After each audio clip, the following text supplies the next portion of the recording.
আসসালামু আলাইকুম। আজকে নতুন একটা প্রজেক্টে আসলাম। এখানে মূলত কিছু কাজ আছে। তো এই কাজটাই মূলত আসলে ভিজিট করার জন্য আসছি। তো অলমোস্ট আমাদের ভিজিট করা শেষ। কিন্তু এখানে যে পরিমাণ কাজের রিকোয়ারমেন্ট দেখলাম, আপনাদেরকে কি বলবো। যারা আপনারা আসলে প্ল্যান্টের ভেতরে কাজ করেন তারা অবশ্যই হয়তো জানেন যে প্রতিটা প্ল্যান্টে আসলে কাজের আগে আপনাদের কিছু রিকোয়ারমেন্ট পূরণ করতে হয়। তো সেম আমাদের ক্ষেত্রে এমনটাই হয়েছে। তো ইনশাল্লাহ দেখা যাক, কালকে আমরা সেগুলো পূরণ করব। আসলে এখানে আপনার কাজের সর্বপ্রথম আপনাকে কাজ করার আগে এখানে আপনার প্রতিটা ওয়ার্কারের আপনার মেডিকেল রিপোর্ট লাগবে।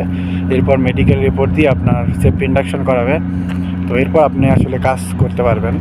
তো ইনশাল্লাহ দেখা যাক, আমরা আগামীকাল মেডিকেলে যাব, মেডিকেল রিপোর্ট দিয়ে এরপর ইনশাল্লাহ বাকি কাজ সম্পূর্ণ করব। তারপর আপনাদেরকে অবশ্যই দেখাবো ইনশাল্লাহ আমরা আসলে এখানে কী কাজ পাইছি বা কী কাজ করতেছি। এবং অবশ্যই আপনারা কমেন্ট করে জানাবেন যে আপনারা কি কেউ এরকম প্ল্যান্টের ভেতরে কাজ করেন কি না। সেটা এখন যে কোনো প্ল্যান্ট হতে পারে। তো আজকের ভিডিও এই পর্যন্তই। ভালো থাকবেন সবাই। আল্লাহ হাফেজ।